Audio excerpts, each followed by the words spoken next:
Thanks for joining us this Saturday night on 12 News at 6. I'm William Pitts. We start with developing news happening right now in Ahwatukee. A 2-alarm apartment fire this afternoon, displacing residents out of their homes. 12 News journalist Brenda Lipinski is live out there. And Brenda, what do we know about a possible cause and where these people might go tonight? Well, you know what? Well, that's a good question. I think thankfully the fire is out, and here to answer some of those questions is Captain Todd Keller. Now, Captain Keller, if we even look behind us, we see that there's an entire roof taken off one of the buildings.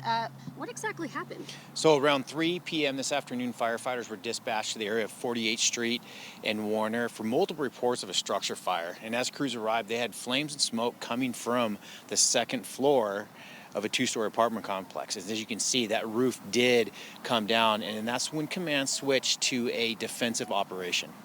Okay, so you said the roof did come down. Was there anyone that was hurt? How many people have been displaced? So right now we have a total of 8 units affected and 16 people displaced. These firefighters did an absolute fabulous job. They were able to get in there, make an interior attack. Interior crews were reporting that they were getting some kind of structural collapse, and that's when command pulled our members out and we switched to a defensive strategy.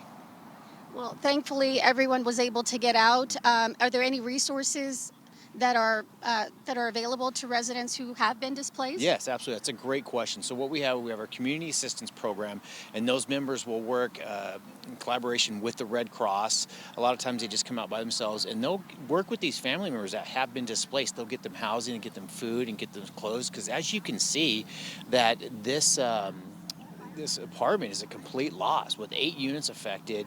A lot of this is water damage and smoke, but the 2 behind me, you can see that roof came down, and it's a complete loss to these families. So those members do an absolute fabulous job getting these people back on their feet. Absolutely. Well, thank you, Captain Keller, for joining us today. And coming up at 10, we'll hear from one of those families who has been displaced. Reporting in Ahwatukee, Brenda Lipinski, 12 News. Yeah, just a lot of damage out there. All right, Brenda, thank you.